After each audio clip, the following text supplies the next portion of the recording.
Welcome to the Agents of the Roundtable Wiki Community AMA. Every Monday, we discuss Secret Network and its applications with guests from all around the network. This is an audio recording of the AMA. We hope you enjoy.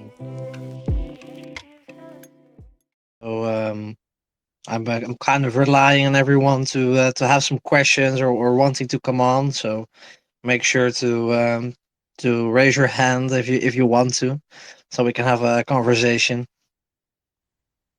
We were planning on having Guy on today, but unfortunately, due to some calendar issues, he wasn't able to. But he will be coming on hopefully either next week or the week after. So that will be happening for sure.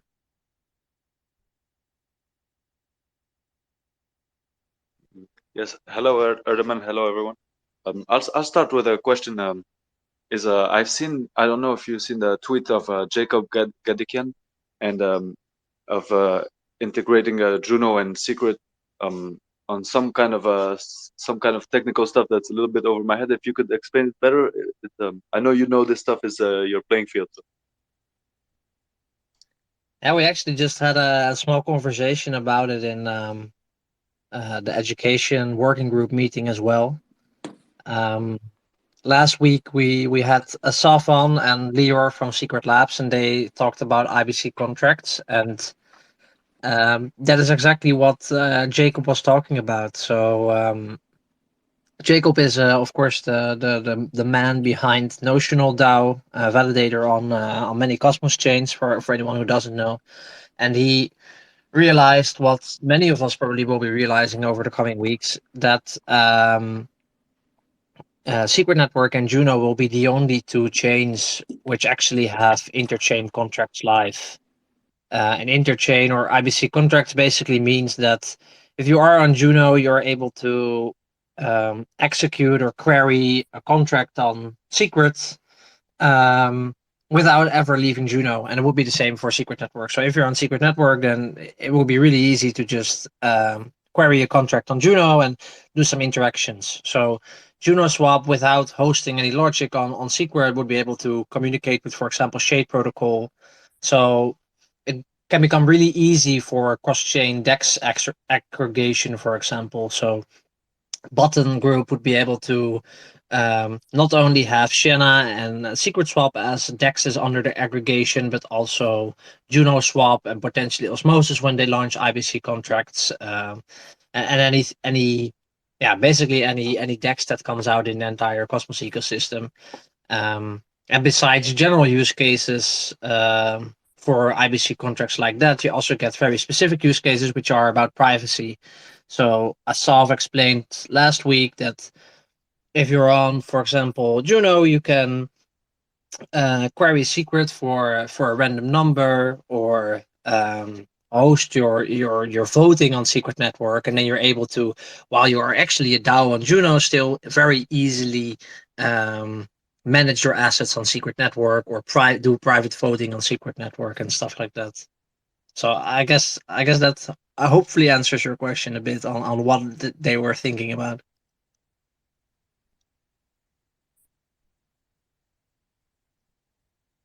Yes, And great. Thank you very much, Ertemann.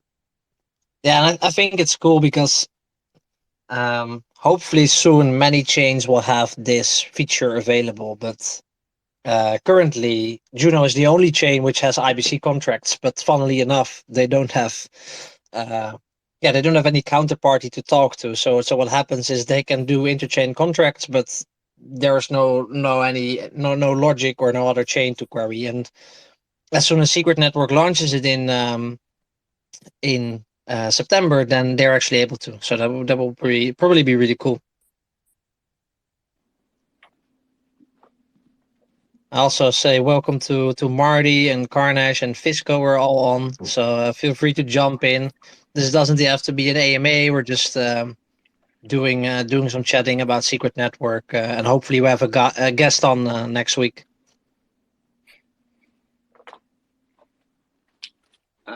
I'll go first. In terms of the Axelar partnership, I read the article and they seem to imply that I don't know, maybe we're a little vague in terms of how it would interact with wrapping secret tokens. Like, once we bridge over XLR tokens, will we then be able to wrap them as secret assets, or will there be another kind of function or method to wrap them a different way, or can they not be wrapped as of now? Yeah, so it would work exactly the same as, for example, as Osmo or as Atom, in the sense that every Ethereum asset or Polkadot asset on XLR is a native coin. So as soon as you transfer it over IBC to Secret Network, then it's an IBC coin on Secret Network, and in theory you could use those. But what Secret Network does is they wrap all these coins into their secret token counterpart, and that actually has privacy by default enabled, and you're able to use those type of tokens in Sienna Swap, Secret Swap, Button, and other DeFi applications. So before all of that can happen, there needs to be a relaying connection. And this is already set up. So Secret Labs is running a relayer for XLR, and there's also some other people who are doing that. And now it's just waiting till people think it's the right moment to enable these XLR Ethereum tokens, because in theory everyone can create a secret token. It's permissionless, so you would be able to create a SNP20 and say this SNP20 only accepts wrapped ETH XLR to get in, and as soon as it gets in, it becomes secret wrapped ETH XLR. But the problem is that then there is no Ethereum in there, because all the Ethereum is still in the other SETH contract. So Secret Labs is actually setting up a system where where hopefully it becomes quite easy for people to transfer their SETH, which is in the current contract, to the SETH, which is on the XLR contract. Because Secret Labs has the admin keys of those contracts, and those admin keys don't allow a lot of things, but one of the things they might allow is enable the user to transfer their tokens. So that's probably what's going to happen. Awesome. And do you know anything about the utility of the XLR token? To be honest, I have no clue. I heard that it's going to be used to pay for fees, but probably Yaro is probably the correct person to ask. He seemed to have a lot of knowledge about XLR. Yeah. I'm just curious. Like gas would be really cool because you wouldn't have to struggle with it. But it seemed to be like I don't know. Yeah, excited to see, I guess. Yeah, it's I'm curious to see as well. So it's a funny situation as well, because in theory everything on Secret Network is permissionless, but people still rely on Secret Labs to create the secret tokens, even though if I wanted to, I could spin up a relayer to a random chain at this moment in time, create a secret token myself, and just do that basically. So there's no reason for Secret Labs to do it, but they still take the charge in doing that, and it doesn't really matter anyway who creates it, but it makes sure it's all safe and sound when they do it. You mentioned admin accounts though, so are those multi-sigs, or how does that work? Yeah, so admin keys exist on every network, and to be honest, they're quite a strange phenomenon. Personally, I think. What an admin key is basically the person who created the smart contract. So for a secret token, it has an admin, and Blackbox has an admin, as well as any ERC20 has also an admin, and the Shade Protocol Arbitrage bot also has an admin. And who this admin is all dependent on the developer that implemented that code, which makes it strange, I guess, or a little bit vague for the users to understand. But how it works for secret tokens, for example, is that this admin would has some extra code which allows them to, for example, open a transfer to a different contract. So they might say, okay, hey, we're launching a new contract which has some extra code or some extra things. And if I enable this option, then users can send funds from one to the other. But it doesn't actually mean that they can. So it's not like they have extra power over your assets. It's just that they can enable certain features like upgradability or, for example, for NFTs, transfers. So Okay. some NFTs can't be transferred, and that's an admin key decision. So, I think currently the Kevin Smith NFTs, they can't be transferred. But as soon as the admin enables that, then they would be able to transfer them. Okay. But it's a funny thing because in a permissionless system you wouldn't expect there to be a key like that, and some contracts don't have them. Like you can just you can upload your contract without having that functionality. But many developers choose to have that functionality. But for example, on Ethereum, it's very similar. So if Compound, the person who holds the admin keys of the Compound token decides to disable transferability, then nobody can transfer their Compound. You're basically worked, which is funny in my opinion. I didn't know that. Sheesh. Yeah, we're having permissionless systems, but they're not really as permissionless as you think sometimes. Well, so you mentioned that you could spin up, if you had a relayer, you could spin it up and make your own, depending on, costs and whatnot. So would they be fungible with the other ones? Same exact thing, kind of, or would they differ just because of the controller account or the administrator account? If I make an S Ethereum contract and someone else makes an S Ethereum contract, then they're two different contracts. So they're not fungible per se, even though the tokens or the coins that go into the contract might be fungible, if you get what I mean. Yeah, so the only difference is, I guess, the admin account, making it not fungible. Oh, wow, okay. No, not per se the admin account. I mean, they're just two different smart contracts. So. Okay, all right. But yeah, I mean, the person who owns or who uploaded the Shade token is not Secret Labs, but all of the bridge tokens are currently they have been created by Secret Labs, but it doesn't mean that they own anything about the token. It just means that they created the smart contract. Mm-hmm. But so for any bridge token, we rely on them to do it. But in theory, I could do it as well if I wanted to. Gotcha. But it's just funny to see how people still like, oh, can you please enable this? And in theory, it doesn't really like, can you make a connection to this chain? Well, you can just do that yourself if you spin up a relay or spin up a node and do that. Then yeah, it's just perception, I guess, that some people think that someone owns a certain, I guess, bridge or whatever, but that's not really the case. The CEO of the bridge or something like that, yeah. Yeah, there is no CEO of Secret Network. So like maybe like a permission blockchain. Okay, so could you do that on a permission blockchain, or would they just be like, or is that something that's not a feature? Yeah, for example, Osmosis is permissioned. So if you want to upload a smart contract on Osmosis, you can't do without permission. So it's like, yeah, it's just. So their pools are permissionless, but the smart contracts aren't. Okay, got it. Yeah. Yeah, I'm quite sure that's the case. Yeah. Amir, you want to chime in? So we need as many relayers as possible to all the different Cosmos chains. For example, like that's one of the things I was wondering, how come we don't have a secret token on Crescent?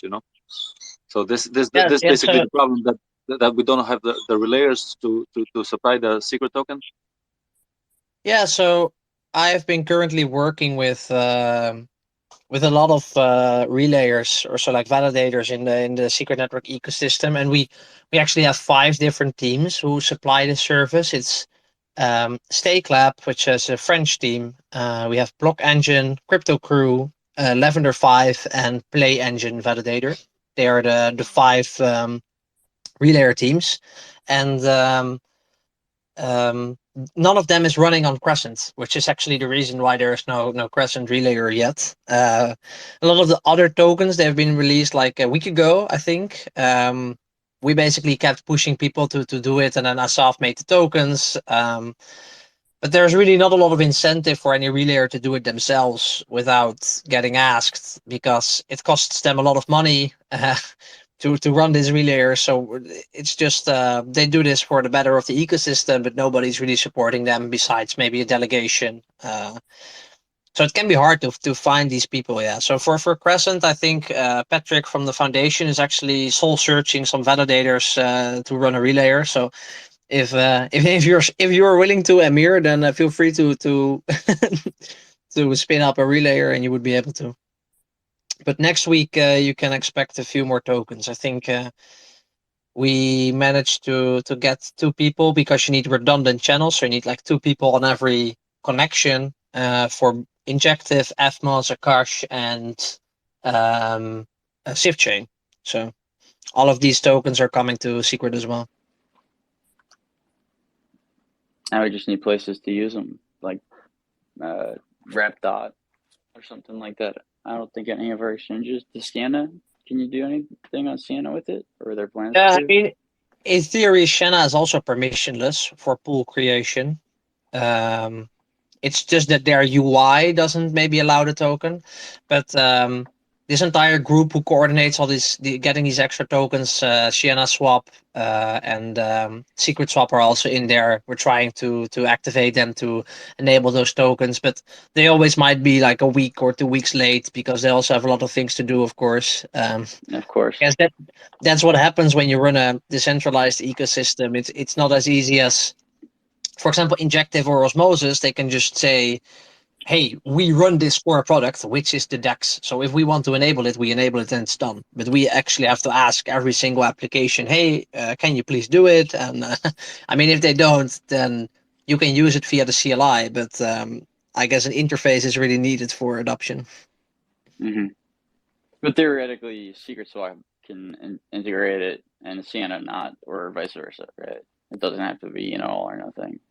Yes, Right. but Gotcha. also like the only thing they have to enable is actually the user interface, so that you can like use the token on the website. But if you just go like open your Secret CLI and you query the Shanna contract, you are just able to use those tokens without like their applications are also permissionless, just like Osmosis, for example, which is why Osmosis Yeah. Frontier, for example, exists. It's like the non-permissioned UI, and it's similar for Secret Swap or Channel Swap. If you want to, you could create a pool before it is available on the UI. You Which just is, have for to example, seed what it, happened. right?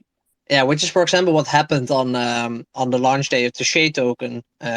Someone made the pool before with CLI before it existed in the UI, which was just quite fun.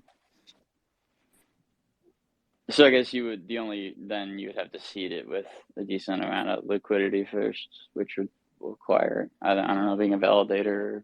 I mean, you can seed it with $1 liquidity if you wanted to. True, get the ball rolling. It's funny, if you create the first pool, you can actually set the price, which is an interesting feature. Swap fee too? Not sure. Probably dependent on the application. Interesting. Thanks. So yeah, I see there's also a Shade employee here. Do you have anything to share? Maybe you want to discuss some Shade with us?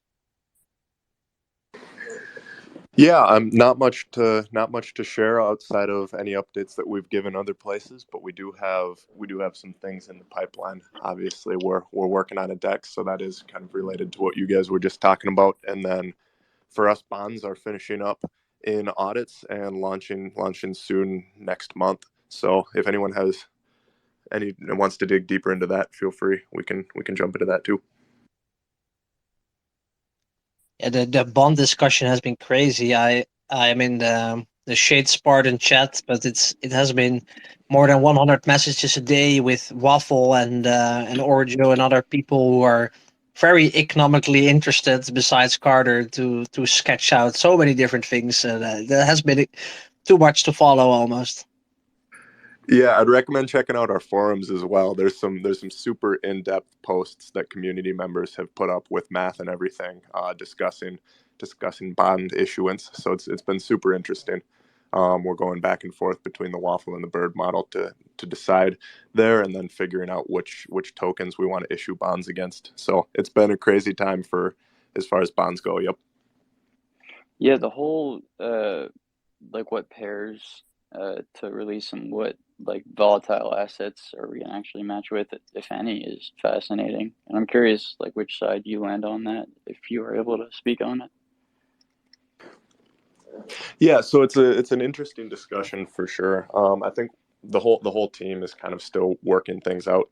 And honestly, if you've looked at Christian and Carter going back and forth on any of the forums, Christian leans more towards the side of issuing as few bonds as possible at a pretty high entry price, whereas Carter's point more so is to pull people into the ecosystem, and get liquidity around some of the pairings that might happen in the future with DEX stuff.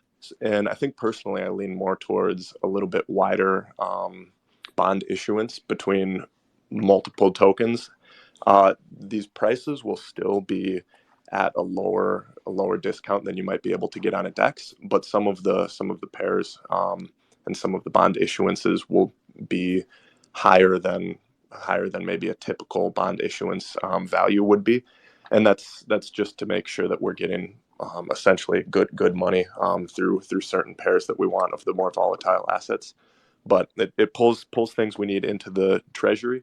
And then I do also think from the user acquisition side to issue on the little bit more liberal side of issuing more bonds is where I tend to lean, especially from just a user experience and pulling new users into our ecosystem.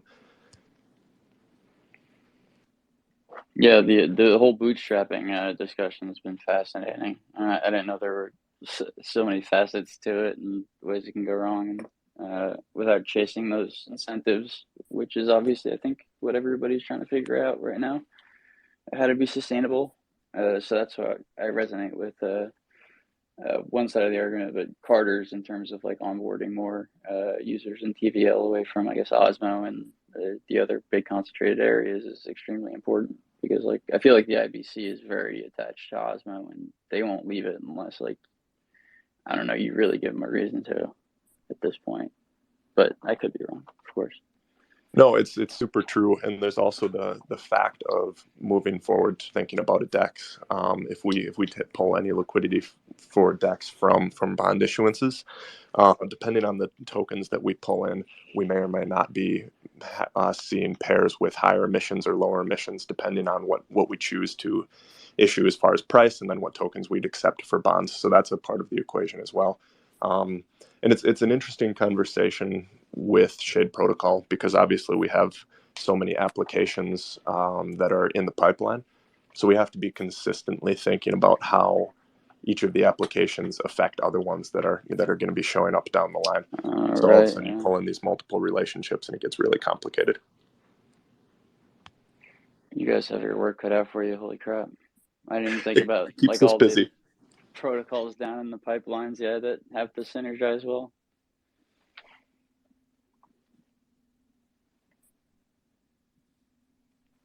Yeah, Go ahead. there's a lot to cover. It's you said it already. Like Osmosis feels like the big center. Some of the entire Cosmos is moving around, and then that has changed a little bit with Crescent, and also Junoswap as like significant total value locked. But still, it's I think SafeChain, Crescent, Junoswap, Shenna, Secret all together are probably still smaller than Osmosis. I don't have the metric, but I guess that's probably true. So yeah, be curious to see when that changes. And I feel Shadeswap will definitely have a very sustainable system. It's not infinite LP rewards in the token, which you also have to lock up. So the yields might be lower, but I think in general it will probably be a very sustainable ecosystem. So I'm looking forward to that. We also have like 4 order book protocols coming too. So I'm interested in seeing how those work out. Is Shade considering building one maybe? That'd be some interesting alpha, wouldn't it?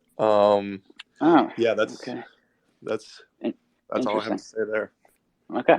But it is on the sustainability side, obviously a consistent piece that we're talking about literally every day here, where we come up with some new tokenomic system, or we come up with some new primitive, or anything like that, and then the initial discussion always has to center around around sustainability for us, and that's everything from the actual financial side of how our applications are working, and the compliance side of things. So sustainability is really at one of the hearts of what we're doing here. So yeah, that's definitely a consistent conversation.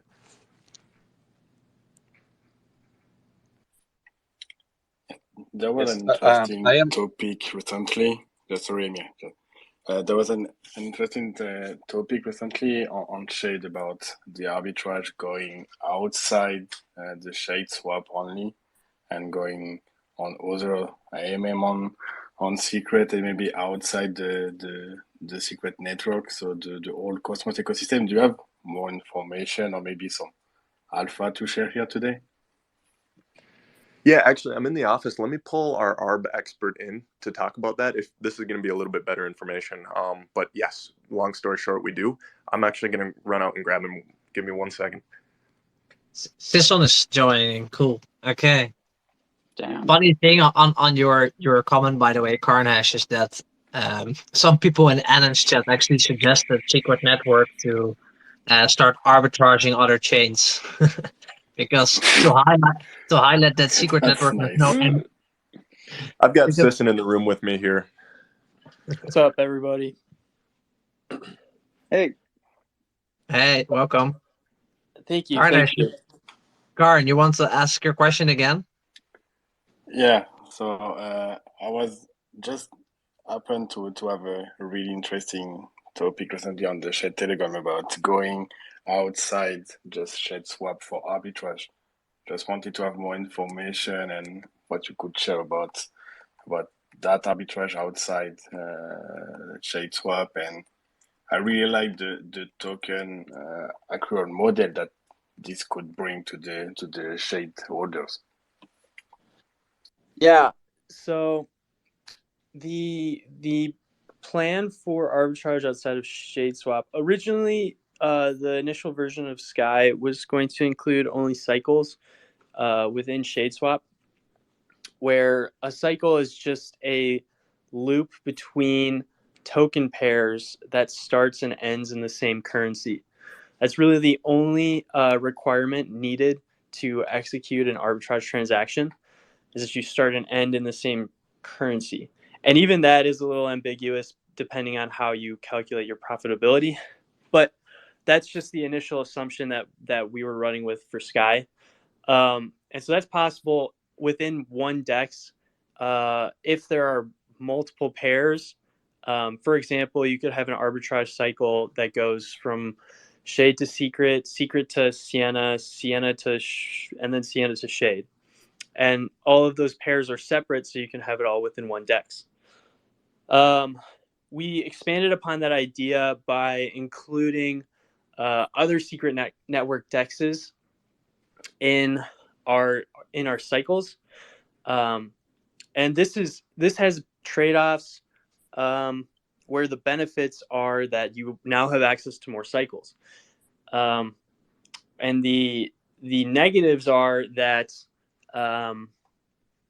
you no longer get whitelisted privilege on other DEXs. But the idea is that it should still work out just fine, because as long as there's one pair in there that is from Shade Swap, we will still have some form of privilege over traditional arbitrage players. And then looking past Secret Network to the rest of Cosmos, there's certainly potential for cross-chain arbitrage. Definitely needs a lot more research before that's feasible. I think the biggest trade-off that comes with cross-chain arbitrage is the transactions no longer are instantaneous, and therefore relatively risk-free. Since with IBC transfers, you need multiple blocks to get those tokens from one chain to the other chain. And within those multiple blocks, you can have price changes on the DEX pairs that you were planning on trading on, which could cause an unprofitable swap to happen. So when you're executing on arbitrage within one chain's ecosystem, the swaps are instantaneous, and therefore, if you attempt to swap on an unprofitable opportunity, all the transactions will just air out. When you're looking past a cross-chain arb with the current setup of IBC and multi-block transactions, there's a little bit of risk that is included in that time period where it takes from getting your tokens from one chain to the other. Does that answer your question? Yeah, that's clear. Just two follow-up question. I don't know if you're going cross-chain, is running your own relayer could give you an edge for that kind of to be sure that the transaction is run maybe more quickly. And the second question is, does having interchain account on the other chain could also be something maybe more efficient for running the arbitrage maybe directly there on the other chain? Mm-hmm. Yeah, so as for addressing the relayer question, that hasn't been something that we've done a whole lot of research into. It would definitely take a little bit of research on the team to see the feasibility and see if there's any optimizations we can make on running our own relayer to speed up that transaction time. It's very possible, but I just don't know enough as of now to give you a direct answer on the relayer question. And then addressing the other question where you could have a separate account, that's certainly something we've thought about. One option you could do there is if you double the amount of capital that you're holding, you could hold X amount of other token on other chain, and then X amount of, I don't know, secret on secret. And then when an opportunity presents itself, you just swap X token for secret on that chain and secret for X token on secret's chain. But even then, the error comes in that since you're not linking those two transactions, one of them could be successful and the other one could fail. And there's your risk in that transaction. Okay, got it. Thank you. That's awesome. Yeah, no problem.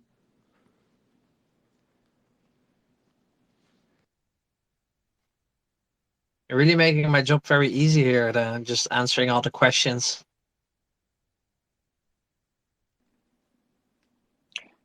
So in terms of MEV, there's been a lot of talk about how Osmosis is planning on handling it, and they're bringing Void Protocol in, and also doing some other stuff with like revenue sharing, depending on how the bots work. And then also Juno has, I think it's Skip for like good MEV, and there's been like some talk about how some validators could use that for nefarious purposes.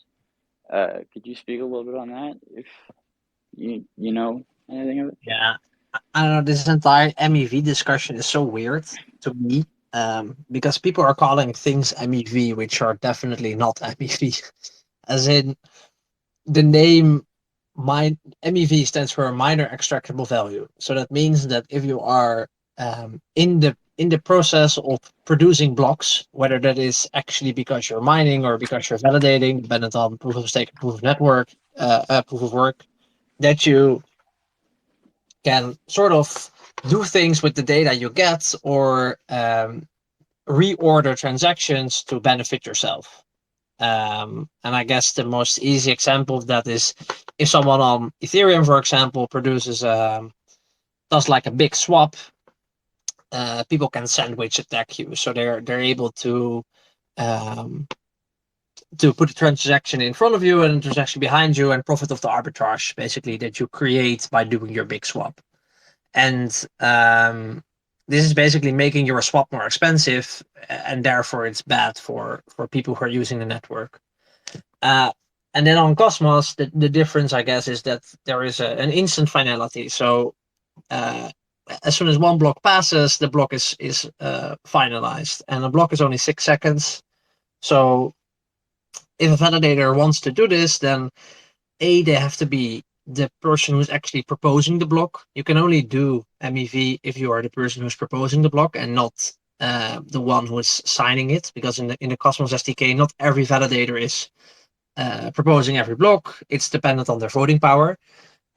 So even if you're like the biggest validator, only 10% of the blocks you're actually able to do MEV. And if you are going to do MEV, you only have 6 seconds to first finalize all your transactions, and then to verify, okay, what is where can I potentially take advantage, then do that, reorder the transactions, and push it through.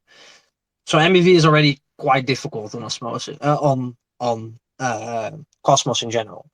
I guess this is a bit different as soon as you start talking about IBC. It's similar to what the SKY Arbitrage bot developer of Shade just said, is that when you're going across IBC, the finality increases to several blocks. So you have more time to think about, okay, what is the difference? Where can I profit and stuff like that? But the entire discussion about MEV has changed a bit, where people are saying, okay, you have good MEV and you have bad MEV. And people are also saying, okay, if I run a node and I'm not per se reordering the transactions, but I just get access to them really early, then I'm also doing MEV. But this is all a bit of nonsense. There's only one block where you can do your MEV transaction. As soon as this block is finalized, everybody basically has an equal chance of profiting off arbitrage. So can you still consider that MEV? I don't think so.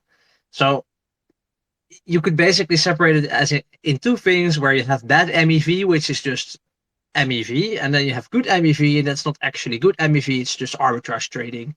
And it doesn't really matter if you're a validator or a full node operator or a random user, everybody can take advantage of that. And I guess that's the difference. And then on Secret Network, MEV doesn't exist because nobody can see what the contents of a block are before they are finalized. And as soon as a block is finalized, MEV no longer exists over that block. So I guess that is the difference. How easy is it to tell, or can you tell, if a validator on Osmo is participating in malicious or bad MEV? I think you can probably look at like wallets who are doing it, but of course they can do it on a different wallet. But I guess as soon as you put the wallet who is doing the MEV next to the proposer, so every block is being proposed by one of the validators on the network, and you can get that information. So you would get like a spotted graph where every block is either this validator or it's not that validator. And probably if you overlay those timings of the MEV transactions and when they are signing, you can very easily verify which validator is doing it. Okay, so as long as not too many are in on it, then it should self-police itself a little bit, I guess. Yeah, I mean, I guess it's like sandwich attacks. So MEV is just, it's not nice, right? Which is, but people are basically bloating the entire subject by saying, okay, but everyone who is doing arbitrage trading is also doing MEV, and that's just not really true. There's a very big difference between people who are just profiting from having information everyone has, or a miner who has only specific information because they get their information earlier and then reordering transactions to profit. And then I think some people suggested, well, if we all sell our data to this MEV company, then they will do the good things. But I think that only creates a worse atmosphere where everybody, like all the data is being used for MEV, and one party is just massively profiting. So I guess the best world is there's no MEV, and a better world is where it's only a few validators or only a few people, and the worst world is where you sell all your data and you let another party take advantage of every single block. So I don't know the function of, and this is me personally, right? Just selling data to another provider for them to MEV. It seems very weird to me, but Carter stopping by here quick. It's interesting because it's nice because privacy just flattens this discussion entirely, right? Like we don't have to worry about the ethics of MEV because it's just not possible on Secret Network. Arbitrage is actually like a really good public good because it's helping correct prices across multiple different sources, and so that's like a service being provided to everyone.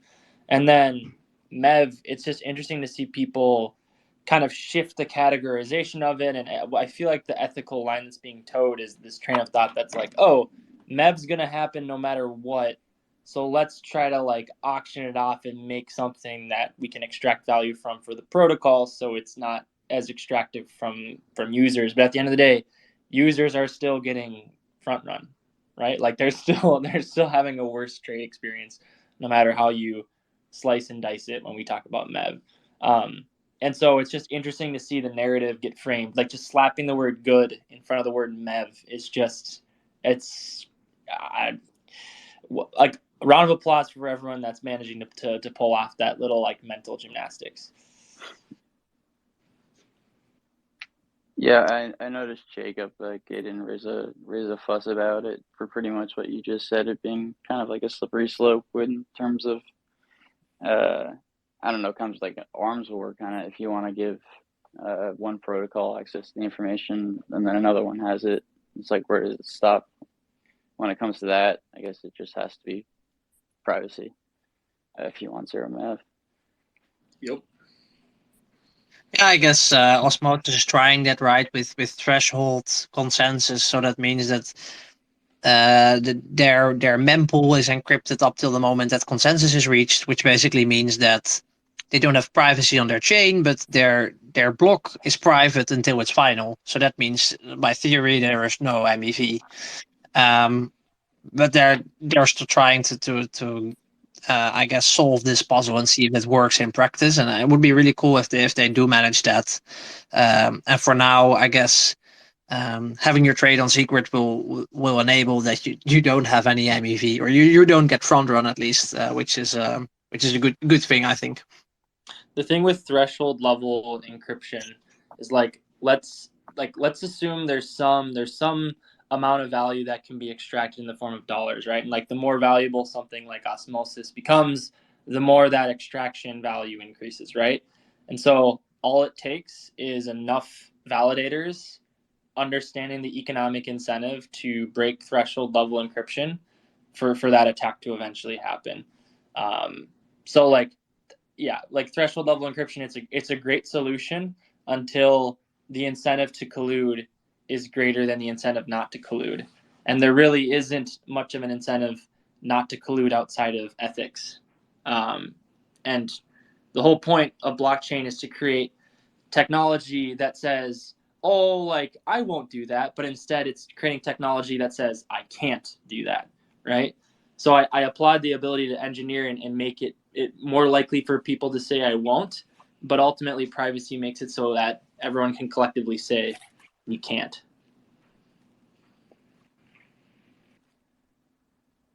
Yeah, that's very, very, very valid. I guess most of us are of the same opinion, and yeah, it's curious to see where this entire discussion goes. I quickly discussed with Jacob from Notional as well that probably for now just lowering block times and also lowering the amount of transactions in a block will actually solve a lot of these issues. Like it's almost impossible to do efficient MEV on FMOS, for example, because you have only 2 seconds to compute and do everything. So lower times makes it harder, but it doesn't make MEV impossible. So in the end, it's never the solution, but for now that might work. In the end, I think MEV on Cosmos only becomes really interesting the bigger IBC grows.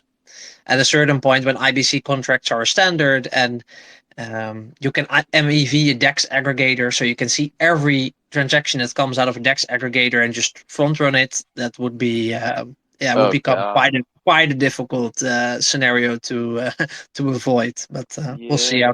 how that evolves. By the way, I want to ask if anyone here is listening in and says, okay, hey, I want to come on as well, ask some questions, or just have a chat, then feel free to raise your hand. I can also just invite you, but I'm not sure if anyone wants to come on. So if you raise your hand, I'll definitely invite you, but everyone can come on if they want to. But yeah, this entire MEV discussion is it's interesting. It's cool to see, and it's good people finally start realizing that this is very important. I guess in some sense, Cosmos is still a bit behind the Ethereum user base, for example, who have been getting front run for years already, and we are still, we're still in the ecosystem where this is not really happening. Do you think once like DYDX and the Cosmos start growing and it becomes more of a target to focus MEV, like the really like pro MEVers that are over on ETH right now, to focus their attention on Cosmos? Or is there something about our architecture that makes it not as easy? Like you mentioned increasing block times and then reducing the amount of transaction in a block. But I imagine for a bot, it like timing isn't much of a factor, right? In the end, it doesn't really stop anyone, no. But I think there was quite a big arbitrage party in on Terra.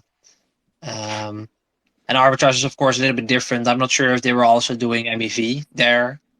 But I'm quite sure that it will be fairly easy for them to just merge over to any other Cosmos chain and deploy is very similar logic. But of course, most of the arbitrage they were doing there was based on the depegging of UST and getting that back to peg. So I guess that's where Silk comes in and IST by Agoric and all the other collateralized stable coins that are coming up, and see if people will be arbitraging some form of those trades across different dexes, because in the end people like to profit into stablecoins, so they 100% prefer to do a stablecoin to stablecoin arb than doing some sort of weird shenanigans with secret or shade in the middle. Maybe I'm not sure who's actually on the side of the Fisco phone at the moment from Shade, but are you guys hosting the cycles, like the arbitrage cycles? Are they USD to USD or are they secret to secret? Yeah, so part of it is kind of based off of what the initial pairs on Shade Swap will be.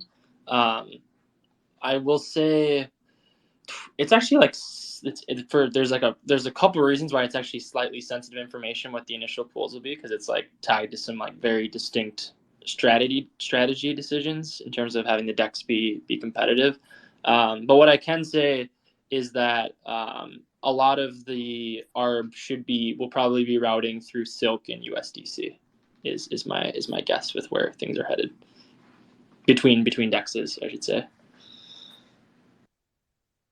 Yeah, so it's a stablecoin to stablecoin route, not per se trying to increase the secret position of the Shade DAO, for example. Yeah, the only exception to that is the staking derivative. There's a staking derivative bot that's being worked on that essentially passively arbs the stake secret derivative price disparity from its target mint rate.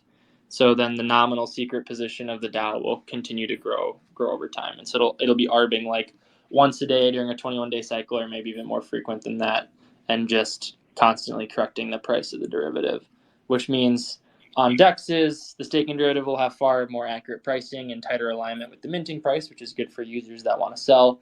And then the DAO is happy because it continues to grow its secret position. So yeah, we're really playing around with all types of arbitrage, and I'm also excited for the Shade staking derivative, which is something we haven't even really talked about. But like, yeah, anytime there's a derivative and a market and a mint, there's going to be arbitrage opportunities, and a DAO is really well positioned to take a long-term stance on the arbitrage and even potentially have permissions to help have pricing be even better.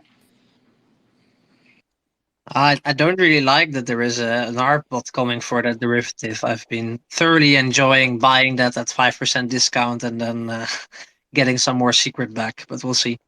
I see that the price was a lot more stable already over the past time, past months. So I think there are more people arbing that derivative at the moment. Yeah, I think the really optimal end state, like there's some game theory charts I've actually spun up for this, but the optimal end state eventually becomes that liquidity is and this is like pretty futuristic, so this isn't like a promise that we're ever going to arrive here. The idea would be that the arbitrage is so guaranteed and so frequent, and the liquidity is so deep that people end up buying the derivative at a low price, knowing that it's going to go back to the target price, and then selling it there versus buying and withdrawing.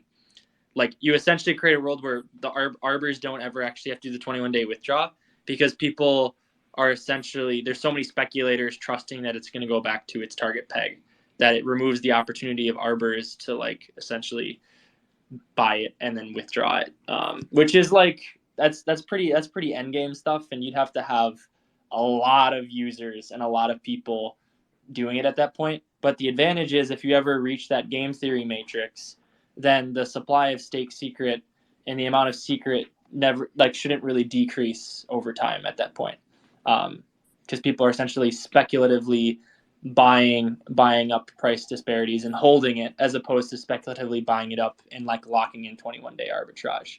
But that's its own, like I said, very, very, very end game. We're very far away from that paradigm, but it is possible. At the start, it is actually exactly what I was doing, because there were quite a lot of times where you could buy more staked secret than you had in secret. So I would just buy it and then sell it like a week later, because it would be the other way around again.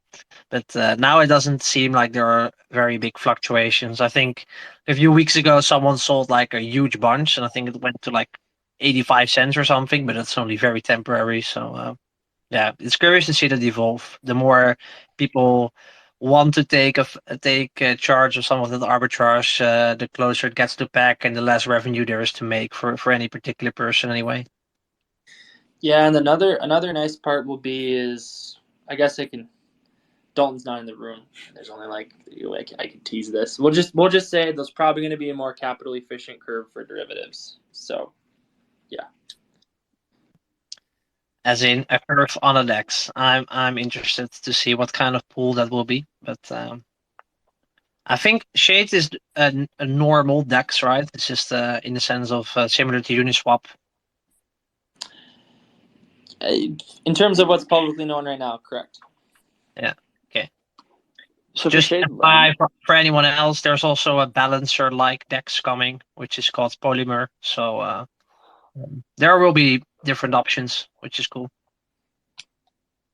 For Shade Lend, are you guys planning on incorporating any kind of like I guess easy to use loan liquidation, kind of like a Orca or whatever they called it back in Terra, Kujira type of service? Yeah, so there's something called the Silk Savings Pool. Essentially, people deposit Silk into a pool, and then they're passively earning revenue from helping liquidate positions and restoring the collateralization of the collective system. And then, SBeam has specific details on how this pool functions, but apparently it's much more like Kujira, and it's much more equitable than some of the other queuing systems. So I would definitely, if he was on the call, which he's not, he would be able to answer on that front in more detail. But long and short, I believe the answer to that is yes, unless I'm mistaken. Maybe you're describing something else. No, exactly. Thank you very much. Amir, go ahead, by the way. Just one question. Who are we actually talking to? Because you sound eagerly similar to Carter, but I don't think you are Carter. Yeah, that was me. I think you. Okay. A little different today, maybe. It happens. Yeah, someone said it will be the SKY Arbitrage bot creator. So I was expecting Sison, or I don't know exactly what his name is. Well, but we have a big group in an office here, so it was like I saw them over in this room with a phone, and I was like, that looks interesting. So then I walked into the room, and here I am. Welcome, thanks for joining. Amir, go ahead. By the way, if you have a question or something specific. Yes, it's from a DM from IBC Mafia. He's asking if he was wondering why the silence from various project launching on Secret, Dro, Amber, Jackal, and wondering if it's something to do with timing, market condition, or regulatory risk, or something like that. If you or anyone. Well, what a complicated question. I can take one of those actually. Yeah, go ahead. Pretty close with the Jackal team. I know that I believe they're spinning up like testnet stuff with nodes. So I think Jackal's continuing to progress pretty dang well. But that's don't take that as fact. But I just wanted to hop in there and say I know those guys are. I can guarantee you they are continuing to build. I can confirm that. I can't talk anything about like timelines, but there's for sure progress on their development front. Amber and Dro, I won't speak to that. Jackal put up a tweet saying August, get on the bus for the August mainnet release or something like that. So very soon for them, I believe. Yeah, initially I think Jackal was being held back by the fact that they couldn't find an auditor, but then the Terra crash kind of helped them.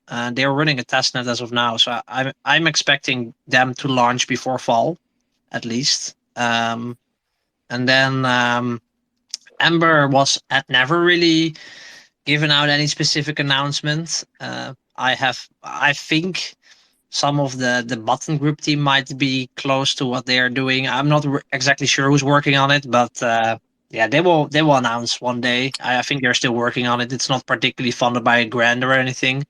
And then Hydro, they didn't put out any announcements in the past few months. There have been some asks by the community to what exactly is happening, but yeah, on this time nobody is really in the know on what exactly is happening. I think, or I might speculate that the UST crash and just general delay in finding developers or something might have to do with it. So, but as far as I know, they're still trying to build their product, and how, where, when, whatever that's going to launch or how that will work, I have no clue. And I think we should probably wait for announcement by them. Amber also posted a recent update like 2 days ago in their Discord and Telegram saying that they apologize for the delays, and it has to do with I guess waiting for other projects so that they get the best opportunity for you to earn on your Amber is how they described it. But you can join their Discord and look at the post, or also contact Waffle. I'm quite sure Amber will wait till like Shade is launched and there's some more DeFi activity, maybe Polymer as well. So I was gonna say we've talked with the Amber team, and definitely excited to see how Shade Swap can work with them, how Silk can interact with Amber and the DAO. So that's not like a confirmed partnership by any means, but like definitely have had some conversations with them, and I think you hit the nail on the head with they're kind of waiting to see what products come out Dex-wise in the next month or two, and they probably have other things they're finalizing too. Got to build front ends for all these things. Front ends are not it's not easy. Multi-chain airdrops, single chain airdrops are a lot easier, but yeah. Multi-chain? I thought it was only the secret. I think it is single chain. I'm more pointing out the fact that airdrops are tougher than people think. They're an app in their own right. So I mean, the entire conversation with the entire conversation about I think the GLTO airdrop or something already. It was like, yeah, we cannot host the secret airdrop logic at the moment because you have a different coin type. I'm like, okay, you didn't really work out how to launch this airdrop. If you just hosted the logic somewhere else and did like a verification, you could be, but I guess not everyone is Shade Protocol, so we'll see where that goes.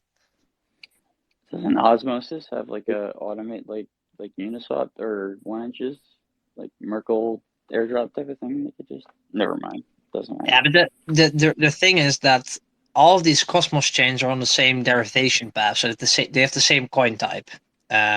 Which Except basically for means that secret, right? if you have an atom address, that is exactly, you can, from your atom address, you can derive what the Osmo, Stargaze, whatever address is. Like the only chains that did not have the same derivation path were like Secret, Terra, Kava. Maybe I'm forgetting some, but that seemed to be it. So if you airdrop to Juno, Osmo, and Atom, and Secret, then you can easily airdrop to those three, but you cannot derive the secret public address from the public address of one of those other chains. So if you host the logic on Juno, and you just want to quickly derive the other two addresses, you can, but you cannot derive the secret address. So you would have someone to like, they have to like send a transaction from secret to verify that they are the owner of the other address or something like that. And a way easier solution would be if they hosted their airdrop logic on secret network instead. They would, for example, be able to do a simple verification on secret network, like a cross-chain verification that you own the other addresses, and then it would be able to drop to all the addresses in one go. But I guess that's not what they did. Yeah, that's exactly right. That's kind of the advantage from doing it on Secret Network. And Shade's airdrop, I still think is crazy because we had Secret Network, which has its own quirks, and then the airdrop to Terra was extremely difficult to pull off. They actually had the most restrictive logic, and then of course Atom. So Yep, Mars Protocol during one of their like dev walkthroughs just shit on basically how Terra is like coin standard and why they decided to do it like that and how much trouble it made for them and all that. I'm not sure why it was made like that or whatever. And Athmos is currently making a very similar mistake. Like it's almost impossible to integrate with Athmos using Kepler. I think Asaf was making the secret Athmos token, and it took him like quite a lot of time to figure out how to exactly make that token and have it work on a UI, because you have to do some kind of weird queries across different wallets and stuff like that. So it's curious to see how that will evolve. I hope it will not be another Terra scenario where they're like siloed because they use a different wallet or a different standard, but we'll see how that goes. So it has been already more than an hour. I guess I didn't expect a lot of people to come into this education session. We actually wanted to have Guy on, but now we have Carter, which is almost just as cool. So thank you all for being here. We can still do some questions, but if people want to leave, then you can do that as well. But I'll be here for a bit.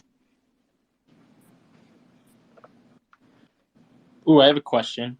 Is there any updates on like the new wallets in the works? I know there's been like 2 or 3 that I feel like have popped up recently. Like there's that one mobile one coming from Terra, and I was just curious if you know anything. We have Star Shell, which is by the Star Shell team. I'm not actually sure if they have any other ventures at the moment. And there is Cryptic Wallet, which is by Ronin Ventures. Then there is Fina, which is like the mobile wallet. I'm quite sure there was a fourth one. Leap and Cosmos also came Leap, over. yes, There's Leap Falcon indeed. X. And then there is another grant out for a wallet as well, which is not Fina.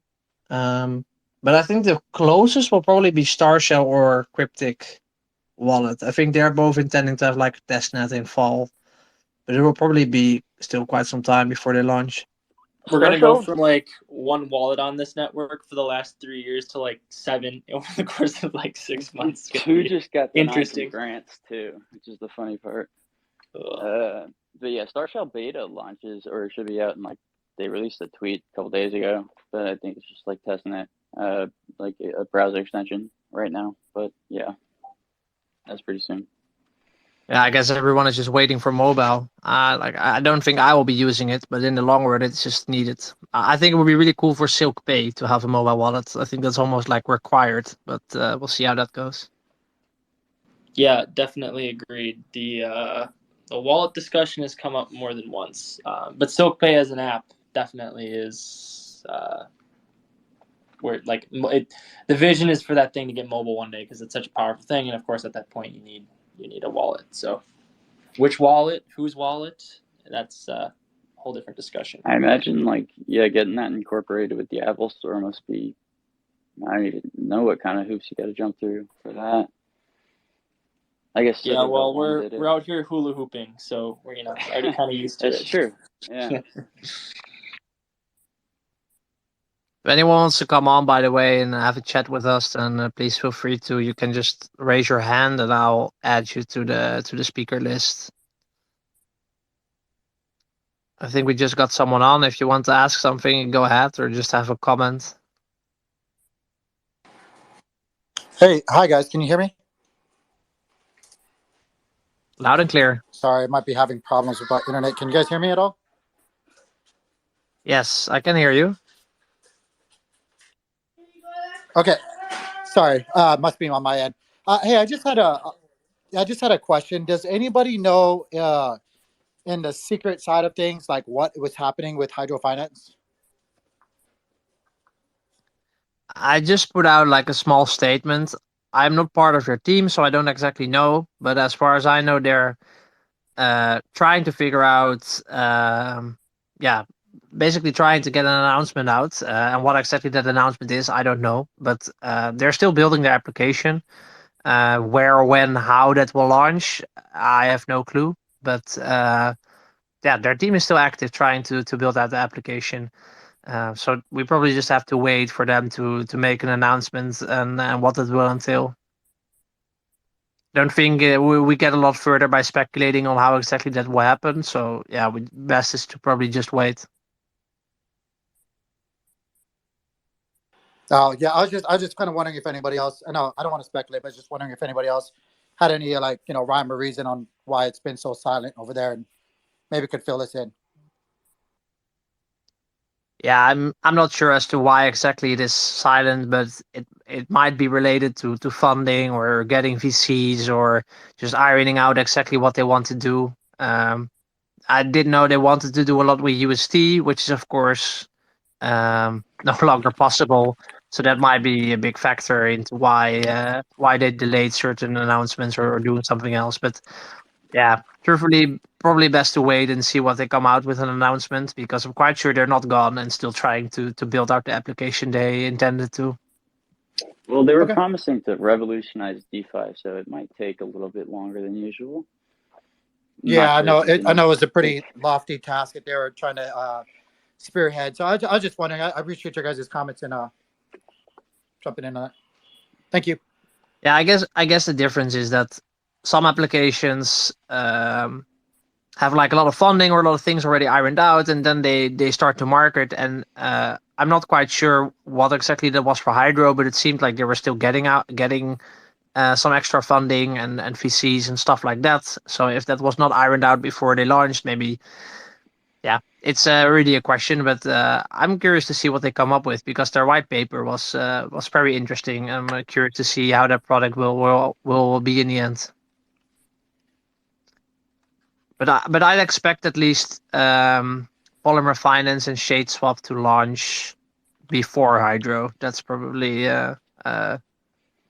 that's a take I think I can do. And that's just based on public information. I think they will probably have their decks live before Hydro. Yeah, Shadeswap contracts are done at this point, so it's like, yeah, we're in a pretty good spot. It's just front end stuff, audits, which those two bullet points take a significant amount of time, of course, but very, very optimistic on launching in the fall for Shadeswap. So for audits, I'm a little just because it's different, I guess, for every project. Are you kind of like at behest of when they have available? I guess it depends on what project you are and how much you're willing to pay, I guess.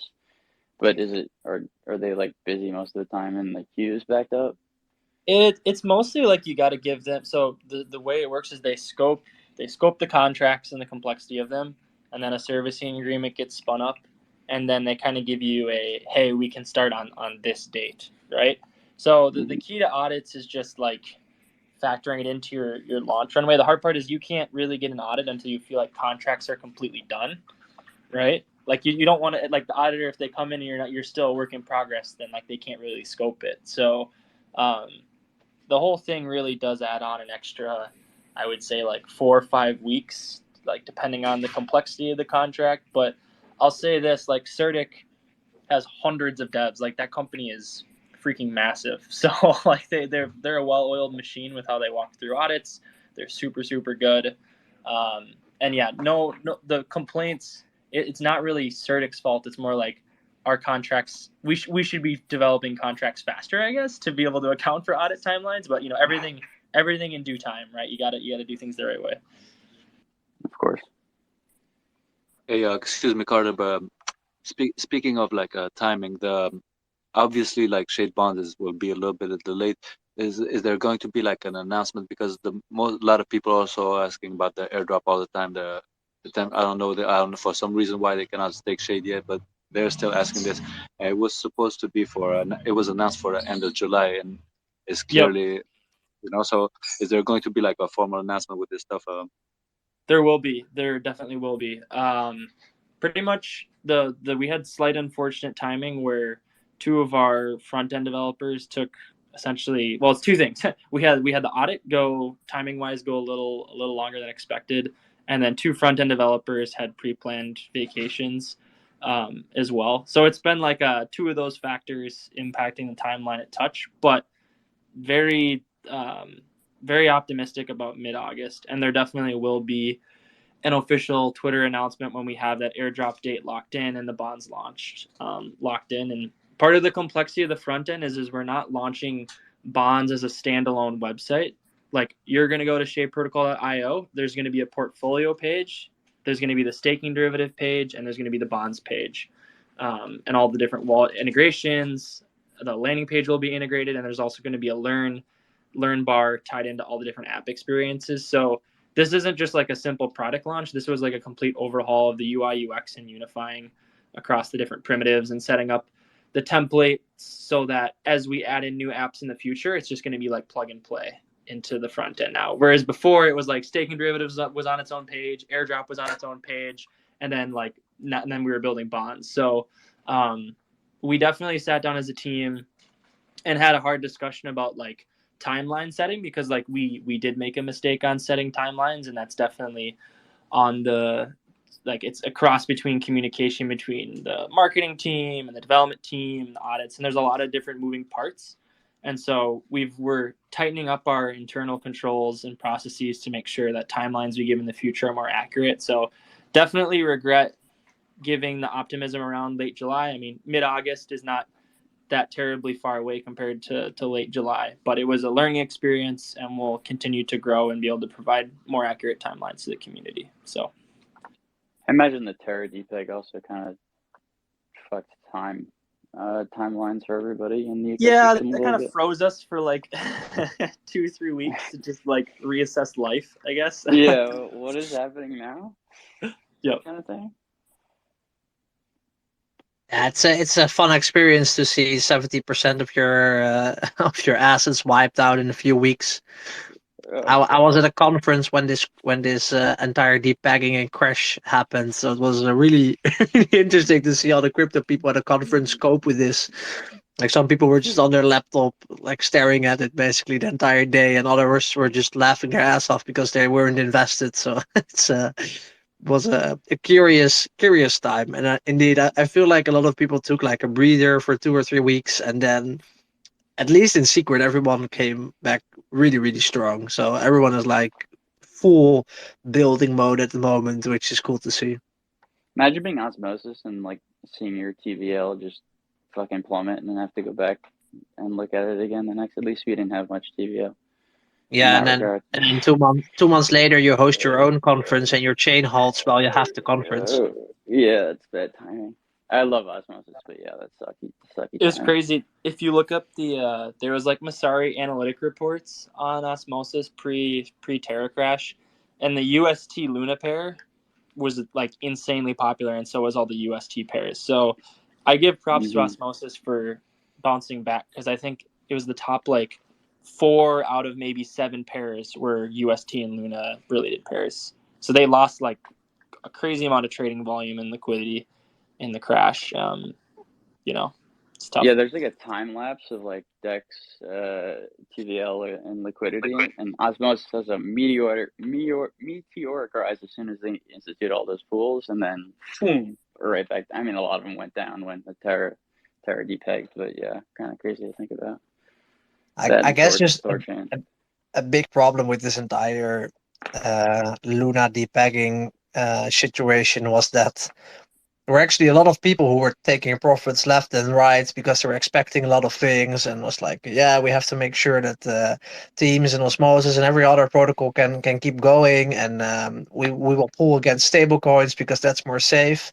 And then the only thing you thought was safe actually gets destroyed. So a lot of value that was on the side ready to be deployed again into the market if they wanted to actually never happened because this value no longer existed.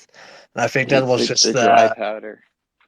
yeah, it's like a lot of people were very very sad because what they put aside indeed is like dry powder they now lost. So I guess that really took the entire Cosmos ecosystem with them. And I know some teams were directly affected as well because they held like their stables. So it's sad to see, but I feel like most teams still are sustainable enough to keep going. So that's good to see. I think the VC scene got wiped really hard too. Like a lot of the contagion that's talked about is tied to the lending platforms, but I'm like 80% sure there's a large number of Cosmos VCs that got absolutely drilled. Like any VC that felt clever enough to park like UST into Anchor and got wrecked by that means everyone they were investing in is going to see two things. One, they're going to be dumping tokens to like counteract their massive loss, and two, they're going to be like freezing all investments for the foreseeable future. And the thing is, like, the VC scene in Cosmos and in general is like very opaque. So some of this is just conversations that is leading me to this assumption, but it is definitely a real effect that I don't think crypto Twitter really talked about it too much. Everyone was so focused on the lending contagion. No one really talked about the VC contagion because the way people talked about it was like, oh, like the markets had a downturn, so now people aren't investing as much. When really, in reality, there's some subset of VCs that not only did the market go down, they were also extremely capitalized in UST. But no VC is never gonna really like admit that or talk about that. But I know factually that like that definitely happened to some subset of very large Cosmos focused VCs. And Rand. I feel like most Cosmos VCs liked UST a lot too, considering how ingrained it was. Maybe just because it was the only, cheap Cosmos native stablecoin you could IBC around and stuff. But it was entrenched in Cosmos. Obviously, we were too dependent on it. Looking back, And now the main stablecoin is a custodial bridge wrapped in stablecoin. So let's see what the next one will bring. I got one. Really? Yeah. No, but really, like, It's there gonna is be like fun. a native stablecoin needed in this ecosystem because you cannot rely on, even though Axler is very they're trying to be as secure as possible. You still cannot rely on a bridge like that to bring in the most of your liquidity. It's just not feasible. And we got 5 on the way, right? I think. I'm only interested in Silk. Yeah, I mean, I'm excited to see how the branding war plays out too. Like the nice part about Silk is it's such like a distinct name versus all these other like, I feel like there's just like a lot of weird names tied to dollar stable coins. What about Ultra? Ultra, yeah, no, I give them props. I feel like they're following the Silk trend. Come up with a standalone name. But it's a bit. I do like. Sorry, go ahead. Oh, I was gonna say Ultra is a bit. It feels a little aggressive, considering like I'm holding Ultra, the stable coin. It feels very like confident of a name, Ultra stablecoin. Yeah, I guess branding is something for the long term, but I do think some are specializing quite well. Like IST is basically the DAI of the Cosmos ecosystem. It's like you can only, or basically how DAI was intended. Like you can only enter Atom, you cannot enter any other asset. And then the Comdex stable is like you can enter any asset in the Cosmos ecosystem and stables, and then Silk is focused on actually not supplying a dollar but something else. And then you have the NGM, like the Euro stablecoin, which is basically custodial. So I'm just curious when USDC is coming natively to Cosmos, and then you have every stable which is an Ethereum just copied over. Yeah, I know. I feel like there's been word on the street that it's for sure coming to to Cosmos, Osmosis, that type of stuff. Like I think that's at Yeah, some Kobe point, tweeted that's, about it. yeah, Pretty yeah, much. Yeah. definitely coming. Whenever Circle decides to, I guess DYDX is the big they want to get in front of because the amount of trading volume it has. I guess that's like what they want to get ahead of, but who knows? I have no idea how long that takes. Like, couldn't they just go to Token Factory and just like front end issue it? I have no idea. Yeah, there's a little bit more controls on natively issued USDC than that. I think there's Okay. more on the regulatory and infrastructure. Some So lawyers it has- involved or something. Yeah, it has Okay. to be perfect, right? Like if you mess up like a USDC like bridge, we'll call it, like think about how much reputation that like their whole product is based off of trust and reputation at this point. So they can't make mistakes. Yeah, I think they're the only ones left with that. I mean, Tether's just slowly getting back, which is incredible to me, but yeah, at least out right now. And DAI, but yeah, DAI just seems like it's been around forever and will be. Frax for the win. Frax, yeah, and big Frax fan. Their new Curve partnership. I didn't read too much about it, but the whole Curve Convex and Frax partnership. Stablecoin. I think Shade might have a lot of interest in what Curve is doing anyway. There are a lot of interesting ideas there. Yeah, V2, V3 stuff. Like pretty much, I think Frax guys are like at the cutting edge, pretty much, of DeFi. In terms of the people that I look up to, Sam's super sharp. Not gonna lie, I used to look up to. There's this guy named Mr. Do Kwon, and after everything that went down, I was kind of like, well, who do you look up? Who do you look up to now? It took some time, but man. I think Sam and Frax are kind of my new people that I'm super inspired by on average. Yeah, you always need someone to inspire you and let you think of different scenarios. It's I'm just very glad that there is such a big community behind Shade. We're basically questioning anything the desk put out. I think that creates an ecosystem where you just have to be 100% sure about what you're creating. It probably keeps you on your on an edge as well and make sure you deliver the best product possible. Yeah, I mean, I think of like the cultural values I hope we can build out is one of very deep discourse. But the next cultural value I'm hoping that we build out, I've never really seen a community do a super good job of this. So this feels like a really uphill battle. But is a culture of experimentation, but like scoped experiments where people might be in disagreement, but you try a small experiment with it, you gather data, and then you either proceed or you stop.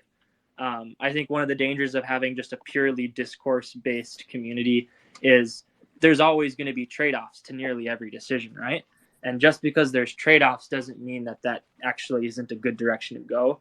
So one of my goals in the next like couple months is to help from like a leadership standpoint is to foster not only discourse but experimentation, scoped experiments, and then acting on data from said experiments. Yeah. As long as you don't start tweeting like IST will die by my hand or anything like that. Oh no, no. I mean, my goal is to eventually be able to dissipate and not have to do anything. Like cult of personality stuff is not fun, and like I hope we never have that situation. Yeah, the obviously like thing, yeah. Yeah, there's like protocols need leaders, and like that's inevitable. But the dream is to like give the DAO to the community and have many leaders emerge. Terra was very like when the quotes by my hand, like just one individual's hand. It's like, come on, like there's half the projects listed would be like got the support of these like fundraisers, and then just Do Kwon, just listed as like next to like trusts and like you know at 3AC reputable firms back then. Yeah. But yeah, kind of crazy. I'm curious. It's just that there was all the value which was there was, and also what was invested was based on their own token and their own stablecoin, which just created a lot of problems. That if one of them would implode, that the entire ecosystem would implode.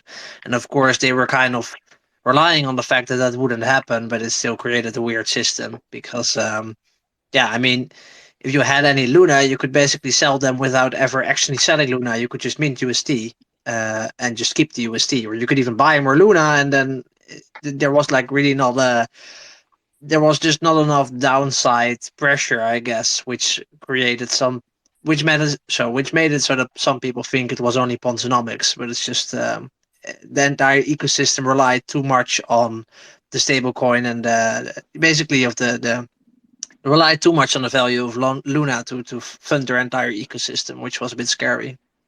So now, They also really pushed the narrative of commerce, but they hadn't really bridged back like they said they had. Like Chai as a program in South Korea, that was the thing that was lauded as like USTs being used with all these merchants, but like it literally fell apart in 2021, late 2021. So I think that was like, in terms of the asymmetry of information, I think that was a narrative that got pushed super, super hard. It was like, oh, UST is getting used in everyday life. Like, here's all these spots. But the answer was that, like, that bridge wasn't even real. Like, that hadn't truly happened yet. So it's definitely a lesson to be learned. Like, you have to be really careful with, like, what the vision is versus where you actually stand currently, and making sure that you don't market and tell a story that you're in a place where you're not actually, right? Like, you want to frame where you're going, but also be honest about where you are. And yeah. In terms of framing where you're going, and Do Kwon tweeting about the Bitcoin and the 3 pool and the 4 pool, if the whole timing thing with the 3 and the 4 pool switch didn't happen the way it did, do you see Terra surviving for another year or so, or it was Anchor just a time bomb regardless? I think the attack would have, like, that the economic levers were fundamentally flawed. So I think it's good that it happened when it did, compared to if it would have happened 2 or 3 years later and UST had trillions instead of billions. But it was going to happen no matter what, because fundamentally their system was reliant on market makers to maintain the peg, like centralized market makers. And once that train starts to unfold, the market makers have different set of incentives in the protocol, and they're not going to step in front of that train. And at that point, everything breaks. Like, it was just a matter of someone putting enough pressure on the system for the market makers to get cold feet, and it all falls apart. So, like, obviously you want to make protocols that aren't reliant on human market makers to maintain a peg. Like, that's the lesson. Yeah, like they said Astroport was supposed to do it in like a week. It's just like, I don't know. Yeah, I guess a lot, like you said, there's a lot wrong there. I guess it's just that crypto ecosystems learn to read a balance sheet again. I think that's the real lesson. Maybe That's sounds true. a bit harsh, but True. it's similar to the truth. So yeah, it's a pity, because it was a very interesting ecosystem and it was keeping a lot of people afloat, which are now looking to do other things. In the end, some other things will flourish, and it's probably good that it indeed happened earlier than later.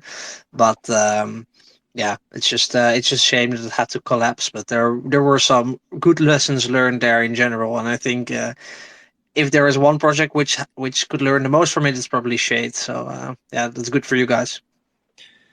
Yeah, it's a lot. I mean, I feel like we're starting with the most safe possible stablecoin mechanics and going to be more dynamic from there. But like, we're so blessed that we hadn't launched yet, right? Because we were assuming the same assumptions that Terra's model had. So yeah, it's funny how the pieces can act like, oh, like, you're not shipping fast enough. Ended up being the greatest blessing we could have accidentally had, was being patient, being so patient that we saw the very model that we were modeling after break. So yeah, and if it would be like this, that so sorry, if UST would have never went to Ethereum and they would not have such a shallow pool, it might have taken a lot longer before it finally collapsed.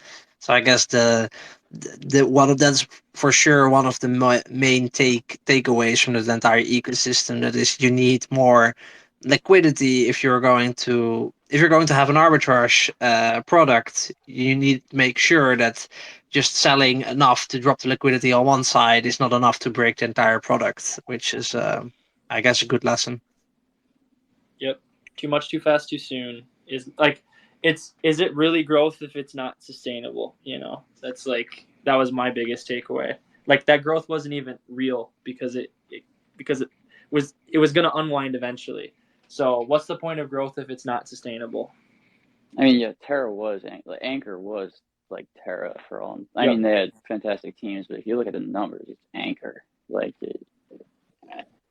And I mean, I guess that's his plan. Like, I mean, he stated that like I'm gonna make it so big and so widely adopted that they can't attack it or they'll tank everything. But I mean, they did, and I guess it kind of did for a while. But yeah. Yeah, I guess you cannot give unlimited amounts of money away. I mean, we probably should have been skeptical as soon as we saw the TikTok investment advice where people were buying houses based on Anchor yields. I guess that gift is forever goaded.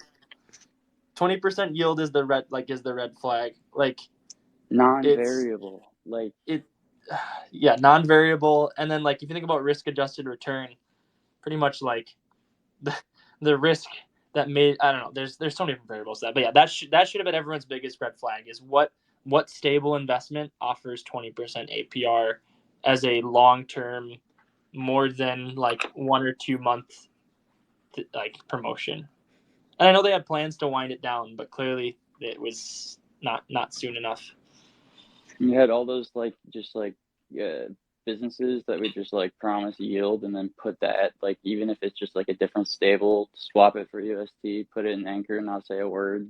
They all got fucked just because like anybody not custodial just put it in, and yeah, neobanks and neo protocols, like, it's just everyone tapping into it unsustainable source of yields that it's crazy. But you know, it's funny, like crypto is bound to repeat so many of the mistakes of traditional finance, and it's like always like, what's next, right? What's the next big classical error that's going to be made? My guess is going to be like staking derivatives.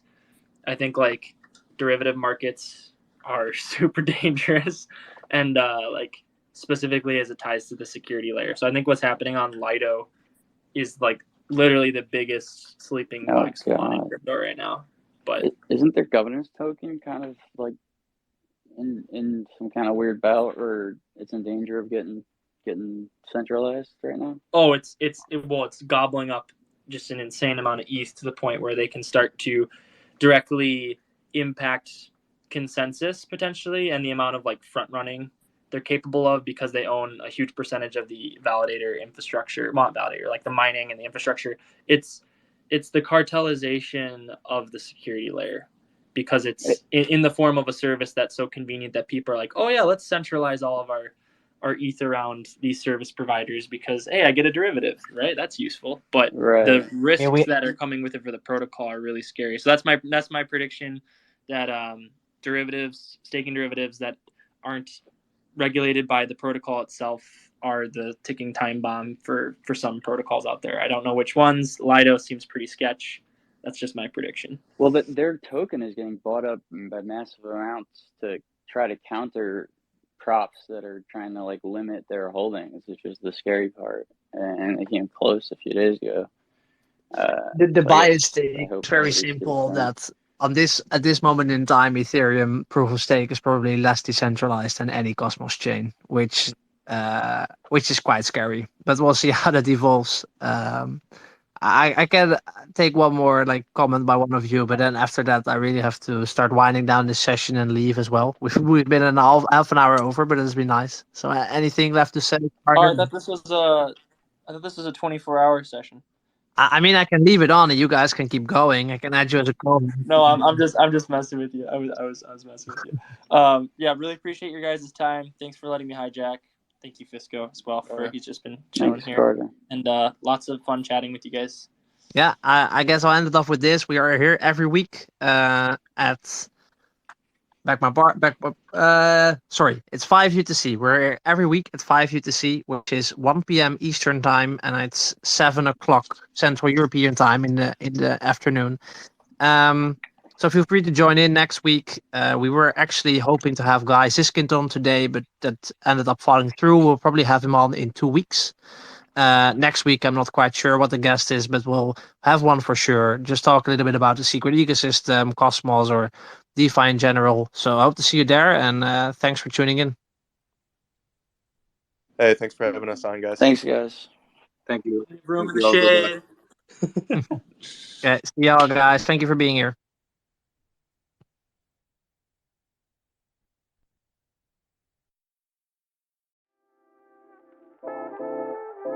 Thank you for listening in on the Agents of the Roundtable Community AMA.